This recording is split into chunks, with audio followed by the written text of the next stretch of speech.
It's found in chapter 1. It's verses 1 through 18. And there it says, "In the beginning was the Word, and the Word was with God, and the Word was God. He was with God in the beginning. Through him all things were made. Without him nothing was made that has been made. In him was life, and that life was the light of men. The light shines in the darkness, but the darkness has not understood it. There came a man who was sent from God. His name was John. He came as a witness to testify concerning that light, so that through him all men might believe. He himself was not the light. He came only as a witness to the light. The true light that gives light to every man was coming into the world. He was in the world, and though the world was made through him, the world did not recognize him.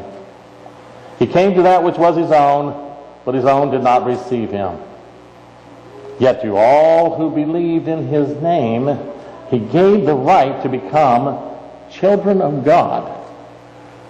Children born not of natural descent, nor of human decision or husband's will, but born of God. The Word became flesh and made his dwelling among us.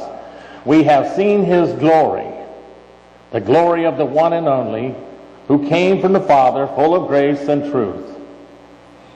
John testifies concerning him. He cries out, saying, "This was he of whom I said, he who comes after me has surpassed me, because he was before me."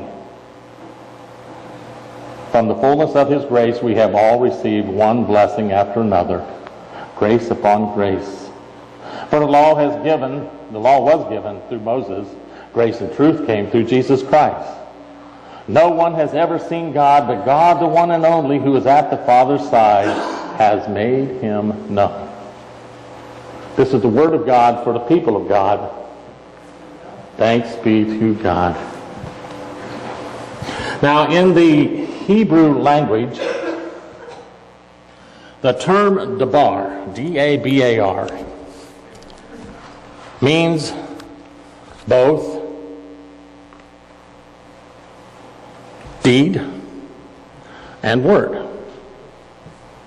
John says, "In the beginning was the Word was with God, and the Word was God. The Word became flesh and dwelt among us." So if that term means both word and deed, then saying something is doing something. I say, "I love you. I hate you. I miss you. I'm afraid of you." Who knows what such words do? But whatever it is, it can never be undone. Something that lay hidden in my heart is released through my speech into time. It's given substance, and it's tossed like a stone into the pool of history. And those little waves and ripples just spread out from where it hit, go on endlessly. Words are power. Essentially, power of creation. My words cause me to both discover and create who I am. My words elicit a response from you. And through our conversation, we create each other, see? So when God said, "Let there be light," there was light where before there was only darkness. When I say, "I love you," there is love where before there was only ambiguous silence. I love you first, and then I speak it, but only by speaking it does love become reality and have substance. So in the beginning was the Word, says John. Perhaps before the beginning there was something like silence. Not a silence that's the absence of sound, because there wasn't any sound to be absence, but more like the absence of everything.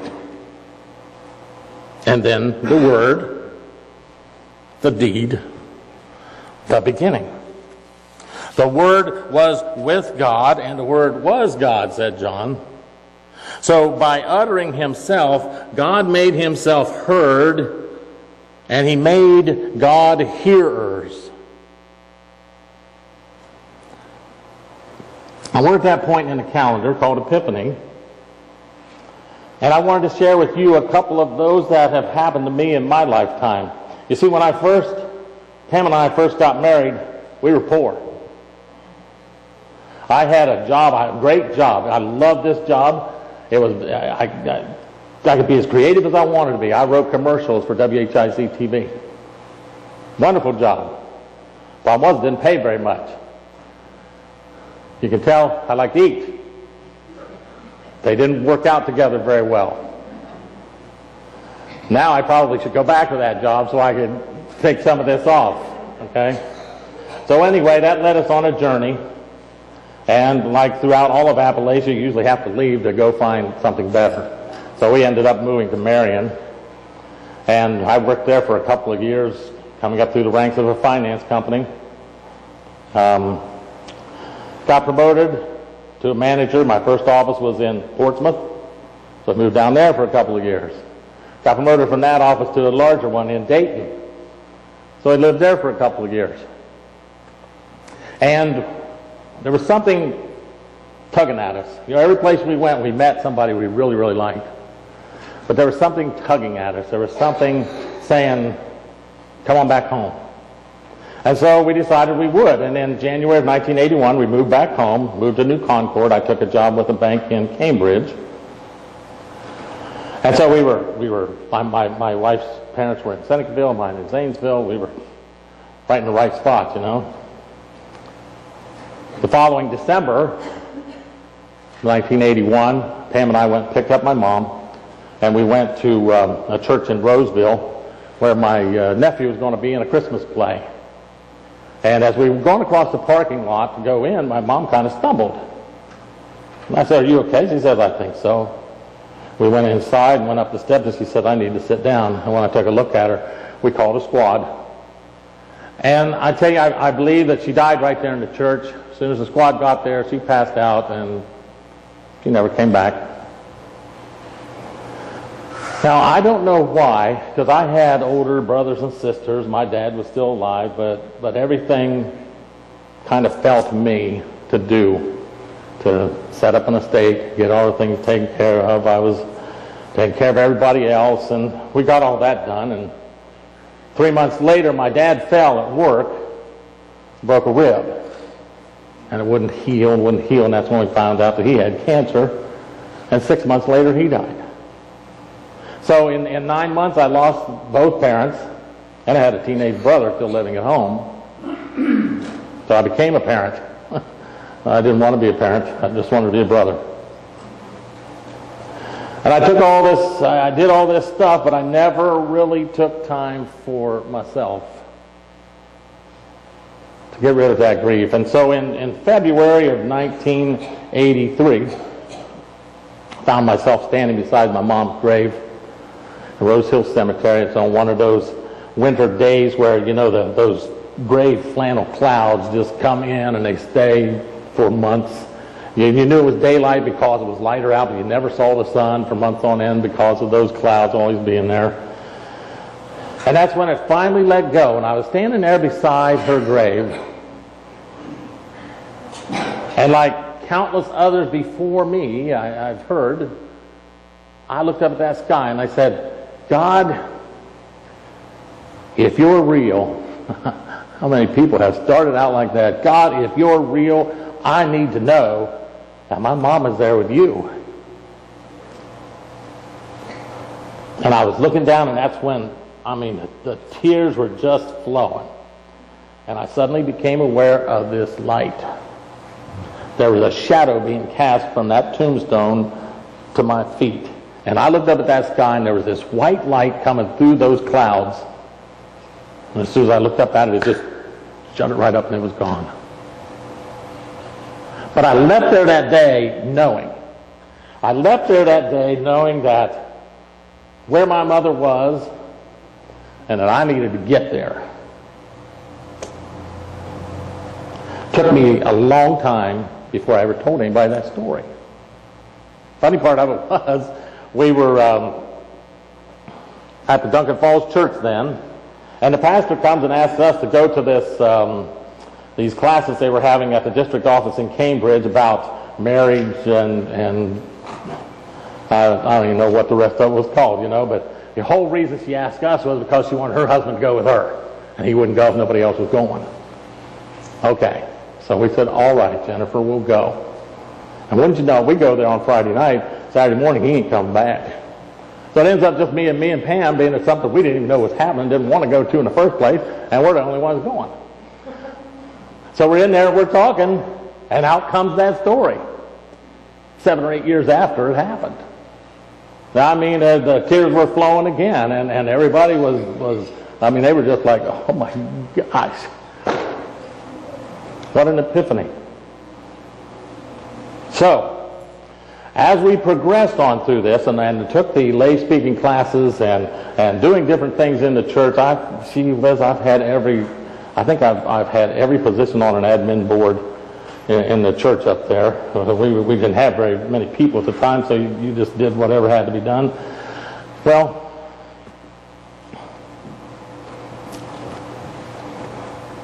the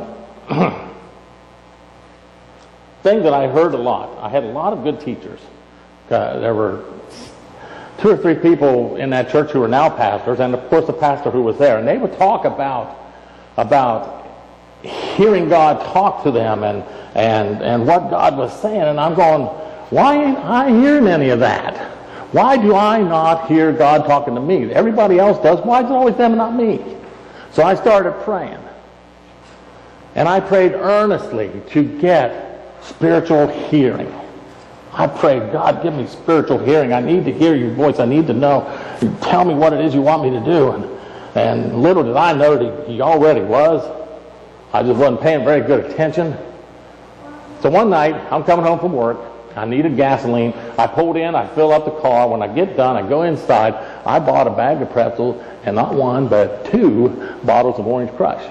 I had a big night planned. Okay?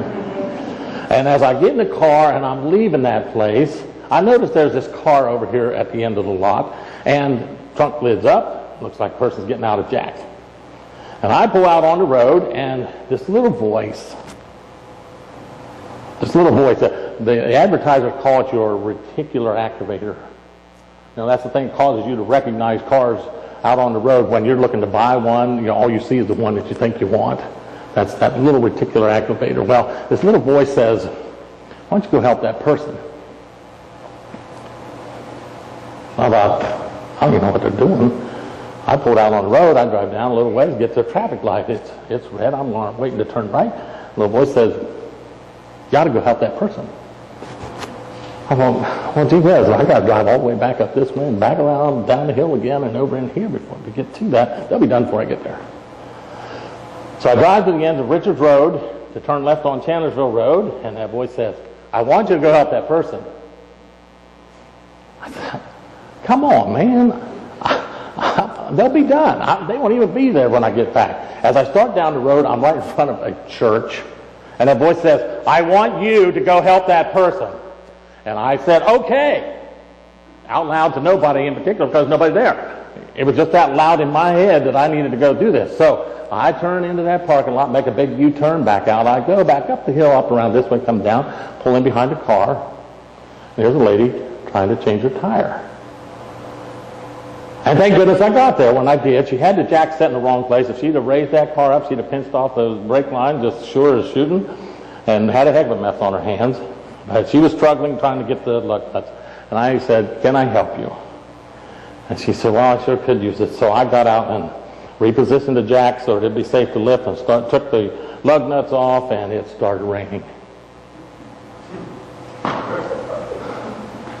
And so I'm sitting there in the rain, and I'm getting this loose, and I got all the lug nuts off, lifted up, and I cannot budge that wheel. Rust is a funny thing. On the outside, you can just flick it off with your fingers. It's like the decay of everything that's in life. But between a wheel and a hub assembly, it's super glue.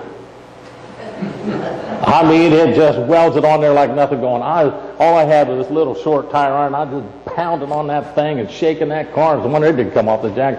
And it took me a full 5 minutes to knock that thing loose. But I'm talking to the lady the whole time. Turns out she went to the same high school. Knows my younger brother. Tells me where she lives and this and that. And I finally get that off and get the spare out, put it on, stow everything, and she wants to pay me for it. I said, no, I don't want paid, but here's what I want you to do. I invite you to come to church on Sunday morning at Duncan Falls United Methodist Church. And please come. I'm sure that you'll enjoy it. She said, well, I probably won't come there, but I promise you I will go with my mom, who's been asking me to go to church with her. And I said, okay, that's fine. Promise enough. That's great. She drives off. I'm standing there. My hands are black as coal at midnight. And it's still raining, and that little voice says, there's a towel in your trunk. And it was, because I picked it up on the golf course the day before, intending to turn it in, but I forgot that it was attached to the bag, threw everything, and the trunk went on. So I get to wipe this off, and I get in the car, and it wasn't until I was pulling out on the street again duh, you got it. You finally heard God talking to you, wanting you to do something.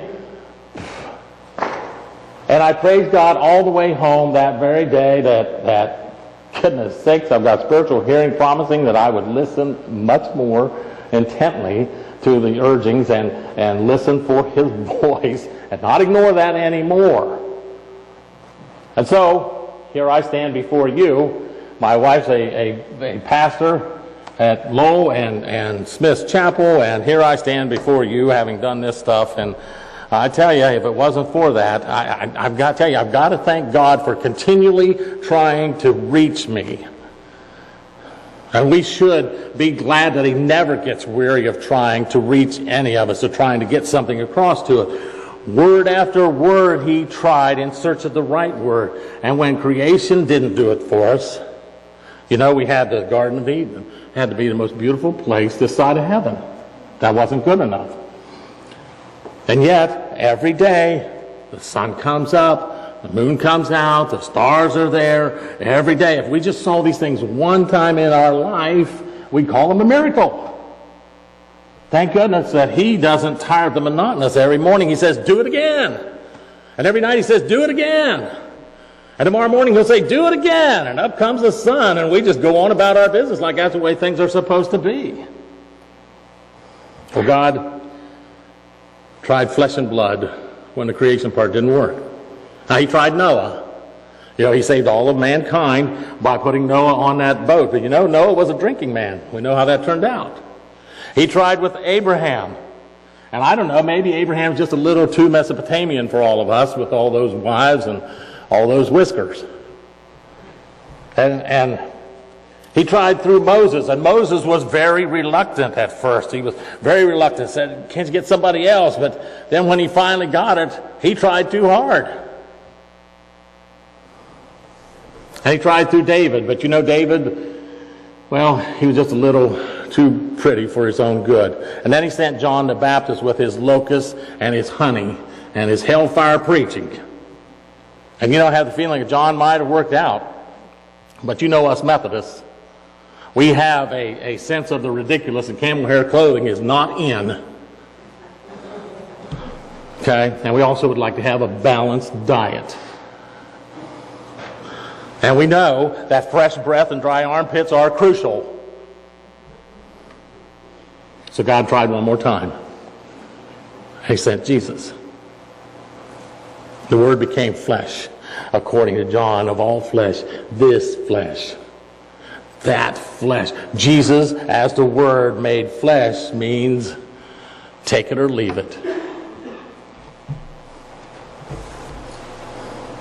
In Jesus' life, in Jesus' death, in his life again, God finally managed to say what God is and what human is. So just as your words have you in them, your breath, your spirit, your power, your hiddenness, so Jesus has God in him. The Word became flesh and lived among us. And now we're entering into another year. And there's this strange mix of past and future. Time just moves on. You know, the older we get, the more we struggle with this incredible speed. Somebody told me that life's like a roll of toilet paper. The closer you get to the end of it, the faster it goes. And we know with every sunset that there are going to be fewer sunrises ahead.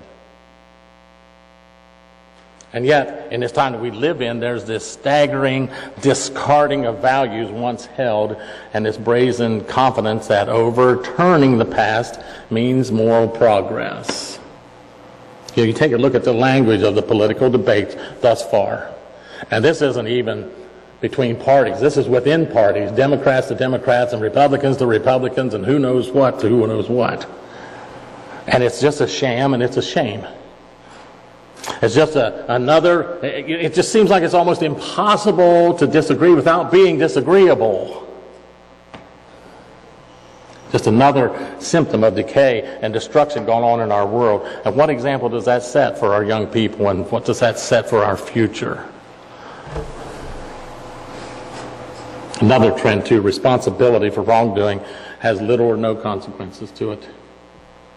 Just a few short weeks ago, there was this teenager killed 4 people while driving under the influence. Yet, he was all but excused by a judge who claimed affluenza as the cause. He came from a very rich home and therefore didn't know right from wrong, said the judge.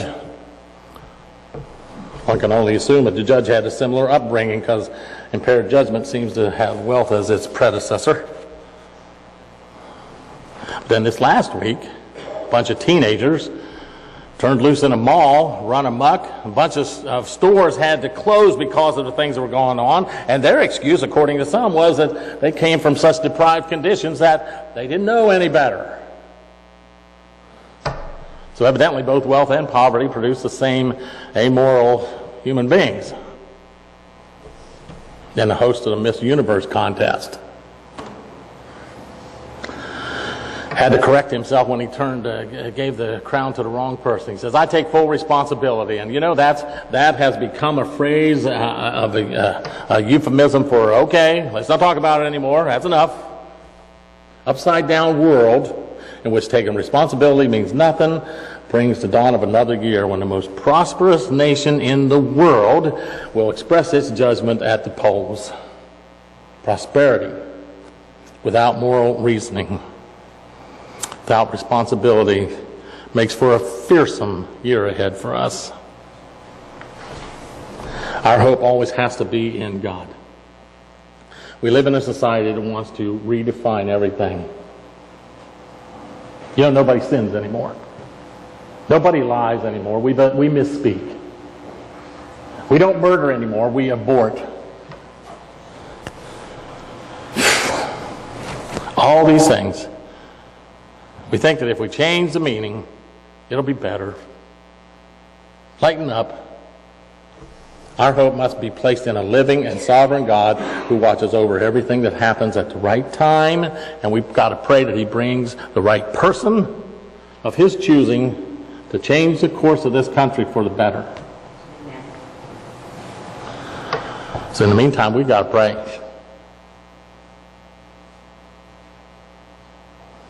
So we're coming to our closing hymn, which is "There's a Song in the Air." And this altar is open for anyone who feels the need to pray for a country that's been going down the wrong tracks for a long time, to pray for that person in your life, that there's a person in your life that you just don't know about. You're just not sure about. It might be a family member, it might be a parent, it might be an uncle or an aunt, it might be somebody that you work with, but there's somebody that you care enough about, that you think about those things, and you say, I don't know whether he knows or not. And the whole point of Epiphany is to go tell it on the mountain, is to go up there and tell what it is, why you have the belief that you have, why you feel the way that you do about this great God that we serve. world's not going to change unless we do. How close does it have to come? Just last summer in this little burg, a young lady took her life in the most violent way. And that young man walking up and down the streets waving a gun around. And he lost his life doing that. How close, people? How close does it have to come? Are you going to draw the line in the sand right outside your front door? Isn't it close enough? Isn't it close enough? That's why we have to be on our knees at this altar praying for a God to come and right the wrongs.